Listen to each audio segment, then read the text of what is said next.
اور وہ چور جب قبر کھود کے فارغ ہو گیا تو اس نے اس کفن کو چرانے کی کوشش کی، اس کے جسم اطہر سے، پاک جسم سے اس کفن کو چھٹانے لگا۔ اللہ اکبر!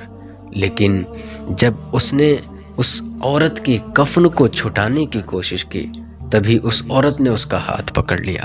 بیان کیا جاتا ہے کہ بغداد شریف میں ایک پارسا لڑکی رہا کرتی تھی۔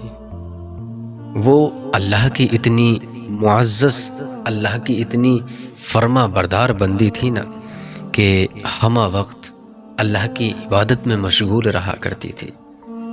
جب جب اسے لوگوں نے دیکھا اللہ کی حمد بیان کرتی نظر آتی۔ وہ عورت کبھی اللہ کی راہ میں خرچ کرنے سے نہیں قطراتی تھی، جب بھی اسے موقع ملا اللہ کی عبادت میں لگ جاتی۔ بغداد شریف میں اس عورت کی پارسائی کے چرچے تھے، لوگ اسے جانتے تھے نا تو اللہ کی عبادت کے ذریعے۔ اور وہ میرا رب ارشاد فرماتا ہے کہ اے میرے بندو، تم میرا ذکر کرو، یقیناً میں تمہارا ذکر کروں گا، تم میرا شکر ادا کرو، میں تمہیں لوگوں میں عام کر دوں گا، لوگ تمہیں جانیں گے۔ اللہ اکبر! بغداد شریف کے لوگ اس عورت کو پارسائی کی وجہ سے جانتے تھے، وہ عورت نیک تھی، سبحان اللہ۔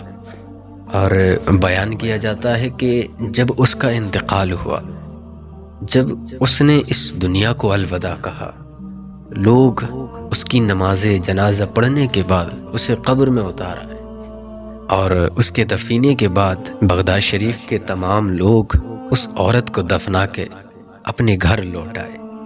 اور حیرت کی بات یہ تھی کہ جب اس عورت کی نماز جنازہ ہوئی تو اس میں ایک چور بھی شامل تھا، اس میں ایک چور بھی تھا اس کی نماز جنازہ میں۔ جب چور نے دیکھا نا کہ اب لوگ اس کو دفنا کے چلے گئے ہیں، لوگ اپنے اپنے گھر چلے گئے ہیں، جیسے ہی رات کا وقت آیا، اندھیری رات ہوئی تو وہ چور اس قبر کو کھودنے لگتا ہے، اس پارسا کی قبر کو کھودنے لگتا ہے۔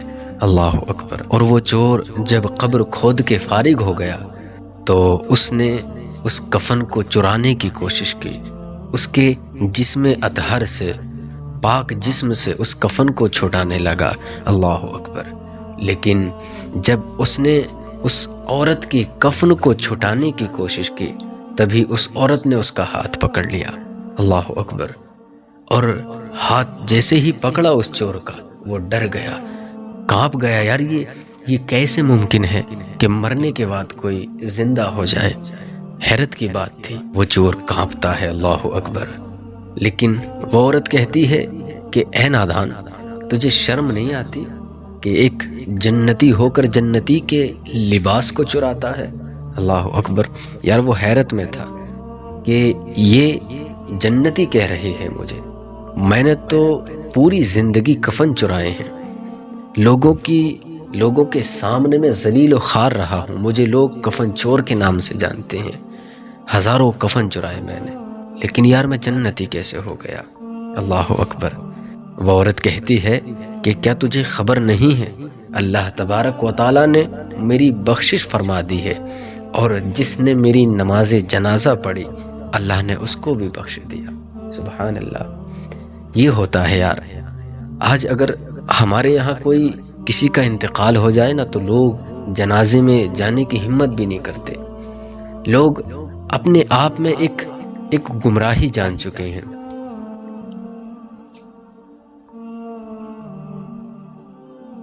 اور آج ہمارے معاشرے میں اللہ اکبر جنازوں میں شرکت کرنا بھی شرمندگی سمجھتے ہیں۔ اپنے آپ کو یار اللہ کی راہ میں ڈھال لو یار، جنازوں میں شرکت ہوا کرو۔ جو لوگ نیک ہیں، اگر تم گناہگار ہوئے تو تمہاری بخشش ہوگی، اگر وہ مرنے والا گناہگار ہے تم نیک ہو تو اللہ تبارک و تعالیٰ تمہارے وسیلے سے اس کی بخشش فرمائے۔